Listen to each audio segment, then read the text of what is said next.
What is going on, guys? Hope you guys are having a good day/night.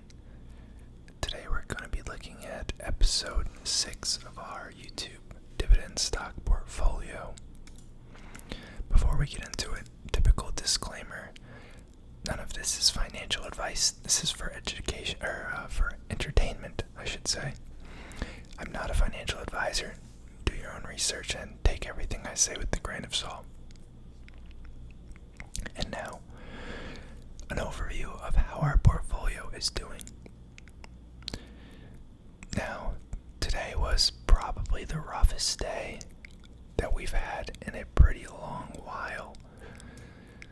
I believe the S&P was down about 3% at one point. I think it came back a little bit, and it closed down about 1.8%, but pretty bloody day. So, we are still down a little bit. Now, it's only 1.65%, and all things considered, that's really not a bad place to be. We are still up on Armada Hoffler Properties, up 1%. We're up on Community Healthcare Trust, 0.48%, but we are down on Coresight Realty by 2.69%, down on MDC Holdings by 3.26%, and we're down on Agree Realty by 3.68%. You can see MDC in particular is down pretty heavy today. It was down 4.64%. And then you can see we have about 3 positions worth of cash. So, rather than go back to the typical screener that we usually look at, I have actually been scouting around, and I think I've found a stock that I'd like to consider purchasing. It's definitely a little bit more on the pricier side. I think the valuation is a little high, but it's something I'd be willing to enter and then, buy into further over time. Kind of dollar cost average into. It's in the green energy space, which is pretty hyped right now. Even though it's come down a lot, it is still pretty hyped up, and I have no idea of knowing if it's going to actually retreat further, or if something's going to happen that will push it back up to levels that we saw back in December and January. I think all it would take would be some sort of interest from the Democratic Party in the green initiatives they had originally discussed. There's been a little bit of, talk about carbon credits and such going on. That made the news because I think they gave Elon a less considerable carbon credit privileges than some of the other automakers, which is kind of odd because they're the kings of electric. But we are looking at Hannon Armstrong Sustainable Infrastructure Capital Incorporated. Bit of a mouthful, I know. But basically, this is a REIT that is centered around renewable energy projects. Pays a 2.46% dividend. A little bit of short interest there, which is kind of plays into the higher valuation that I was talking about earlier. But this thing has had some pretty impressive growth. You can see it was about $35 before the COVID, I guess $40 before the COVID-19 pandemic. Dropped all the way to 15-ish. And has since made its way back up to about 54. Looks like it was as high as 73 in the height of, election season. But I do like the diversity into the renewable energy space. So you can see here in the description it says it provides capital and service services to the energy efficiency, renewable energy, and other infrastructure markets in the U.S. These projects include energy efficiency projects that reduce a building's or a facility's energy usage or cost through the use of solar generation, heating, ventilation, air conditioning systems, as well as lighting, energy controls, roofs, windows, building shells, and or combined heat and power systems.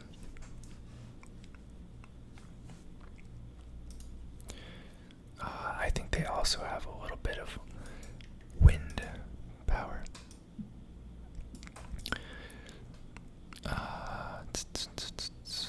Founded in 1981, headquartered in Maryland.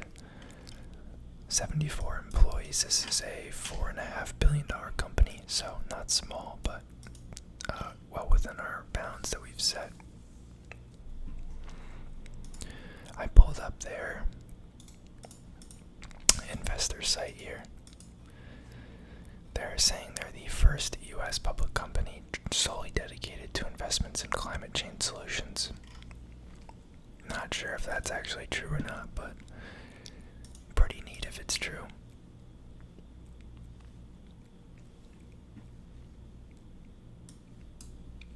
Just opening up the investor presentation here. It's opening up on my other screen.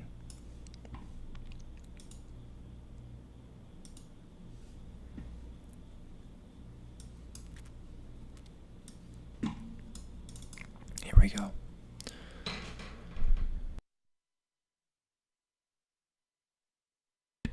Sorry about that. My voice is a little hoarse.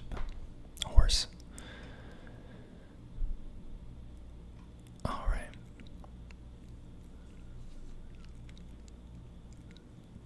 So they're quoting a portfolio yield of distributable net investment income of about 7%. Or I guess probably closer to 8%, which is pretty neat.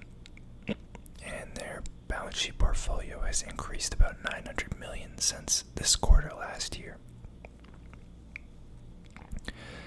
Their managed assets has increased $1.8 billion since last year. Their debt-to-equity ratio has increased slightly, but their return on equity and the transactions that they've closed have also increased pretty significantly. I'm not too familiar with these carbon count and water count statistics that they're mentioning down below. I'm guessing it's some sort of measure of how effective they are at promoting, projects that are oriented towards green energy. Biden administration actions, Paris-aligned GHG reduction target, climate risk disclosure, bipartisan infrastructure bill. This is ongoing right now. There could be parameters in there for green energy if there aren't already. I honestly haven't been following too closely because I've been pretty busy. I do agree with this one. I have seen a pretty large increase in companies that are, declaring that they're going to go net neutral or carbon neutral, or that they're going to reduce their carbon footprint. Now that I think that is one of the chief risks, is that, this is something they may see their projects slow down if we have another economic downturn, because these decarbonization projects are neat and they look great when the company has money, but I have a feeling it's going to be one of the first things that gets cut, or at least pushed to the back, if we have another economic downturn, which we very well could. So that'll be interesting to watch.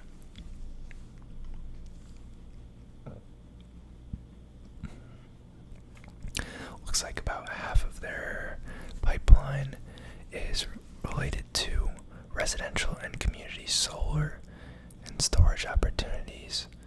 I guess what they can consider behind the meter.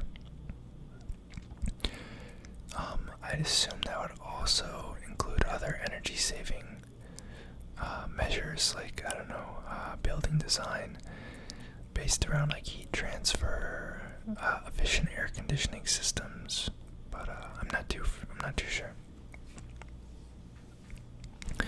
Then they have grid connected solar and solar land. This is going to be your solar farms. That might also include like any wind farms that they're part of. I probably have a breakdown later on like which type of renewable assets are in each. Not too sure what this last part is. They just call it niche asset classes. Oh yeah, here we go.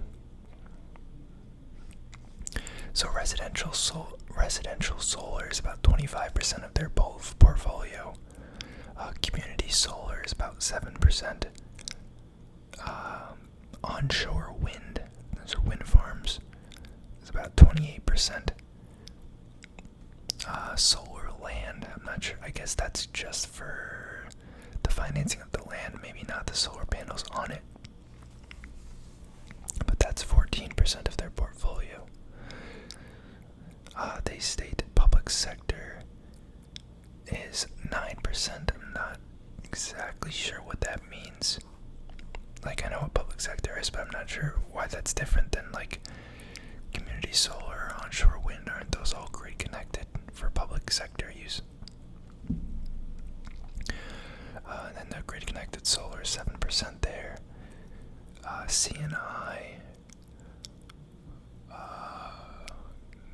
not too sure what that is. Then we have green real estate, which might be like LEED accredited buildings, I guess, but rather diverse.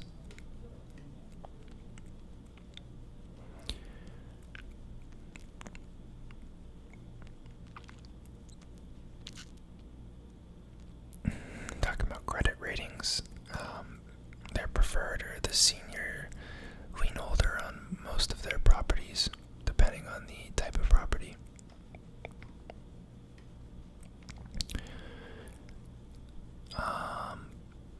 They're quoting FFO here, but I'd be more interested to see the funds from operation.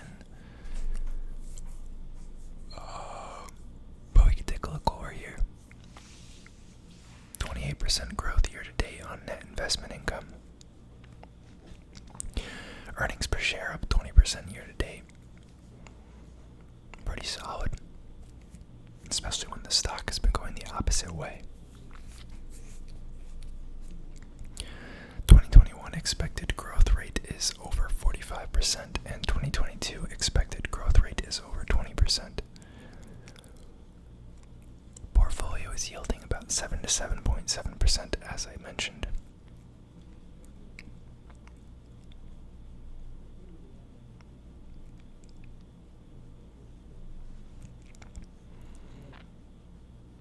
About $583 million in cash.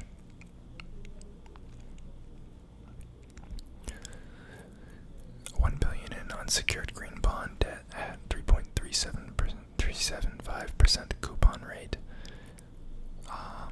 which is a pretty tightest ever unsecured high yield bond issuance. Tightest ever, I guess, meaning lowest interest rate. They have a revolving debt of $375 from a $400 million credit facility.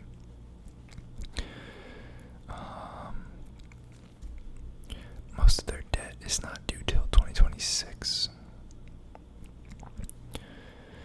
So the cumulative metric tons of CO2 avoided annually is shown here. So they're now contributing to the savings of about 5.4 million metric tons, I guess. That's just from the first half of 2021. And then as far as water saved, they're about 4,000 million gallons. So that's what, 4 billion gallons.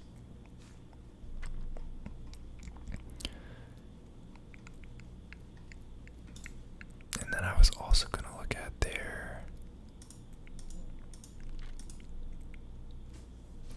macro trends, just because it makes it pretty easy to see the growth over time. So pretty solid revenue growth, actually. Looking about, wow, that's actually pretty impressive. You can see the percentages down here. It's very, very consistent double-digit growth, and not low double digits either. Let's check net income. A little less smooth, but still very nice increases. And as for the same reason, we're going to see EPS probably trend upward. Yep. A little lesser steep slope, probably because they're still issuing shares to fund all these new projects. Yep. So that's probably one of the reasons why they've been able to grow and acquire so many properties so quickly. About 3.9, so $4 billion in assets, 2.6 billion in liabilities. That leaves you with the shareholders' equity of about 1.3 billion. Has been increasing. And then I think we saw they have 583 million cash on hand. Pretty hefty margins, but then again, it's a REIT, so that's going to be a little bit odd. I don't think they had FFO. Yeah, we can probably find that in Seeking Alpha. Check the dividends real quick. It's actually pretty mediocre. I was expecting better, but then I guess the price has appreciated very, very rapidly. Yeah, I mean, not crazy impressive, but it's kind of also a growth play, and it's a pretty small company.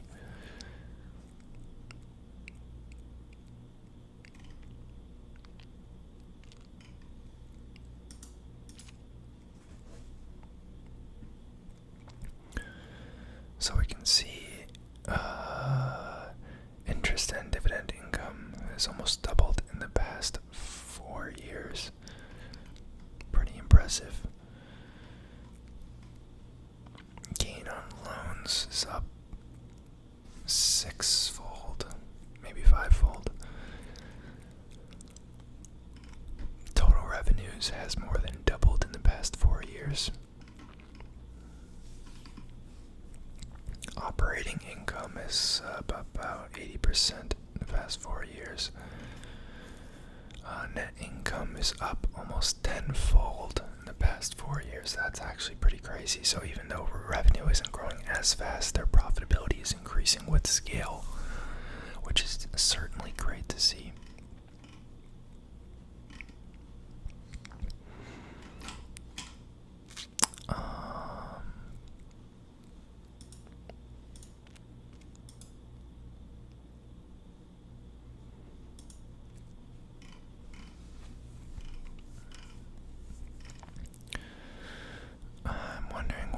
Showing the FFO stats.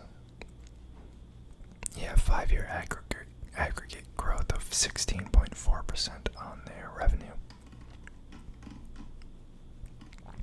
Pretty impressive. 7 years of consecutive dividend growth.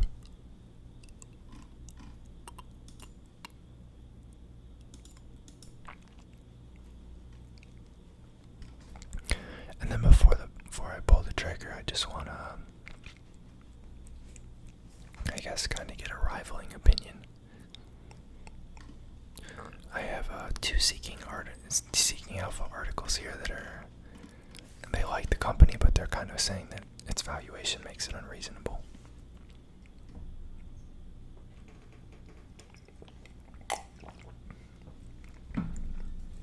But I think that's kind of just the cost of entry into the green energy space nowadays, because I do think it has a lot of potential.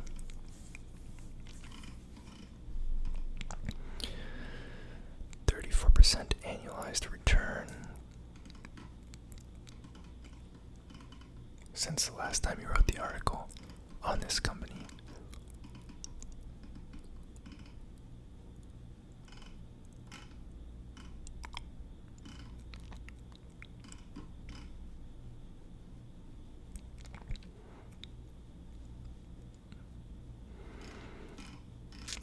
just want to see his bearish thesis. He's looking at a lot of the stuff we just looked at. This is all from the presentation.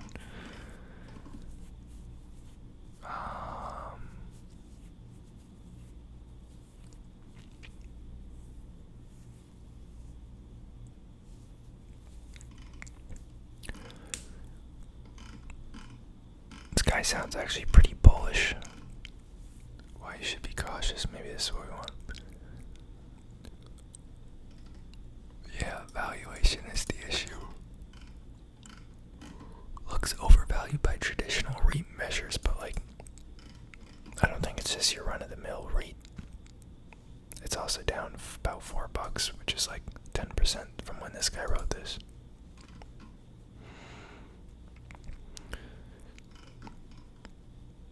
The yield is pretty low. I guess it used to be pretty high before the stock shot up.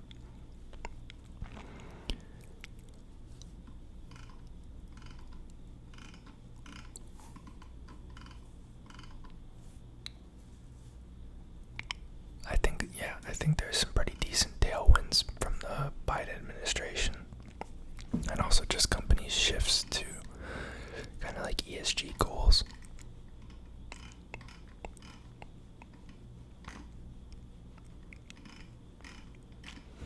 Just skip through this real quick. Just arguing the multiples are a little unreasonable, which I can kind of see.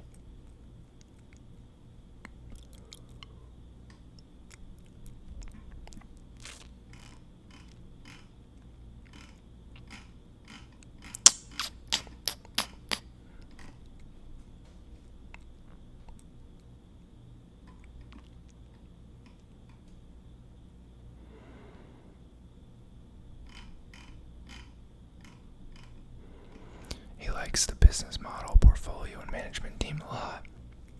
He's a happy shareholder. Okay, so he does own it. He just doesn't think he'd buy at this level.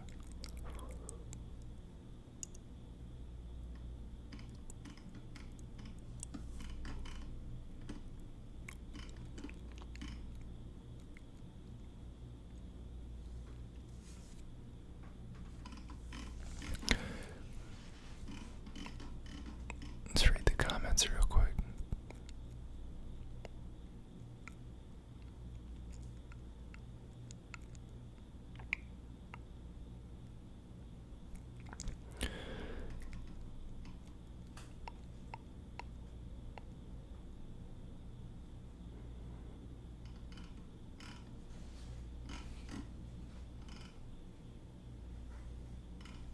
I think I'm gonna pull the trigger, guys.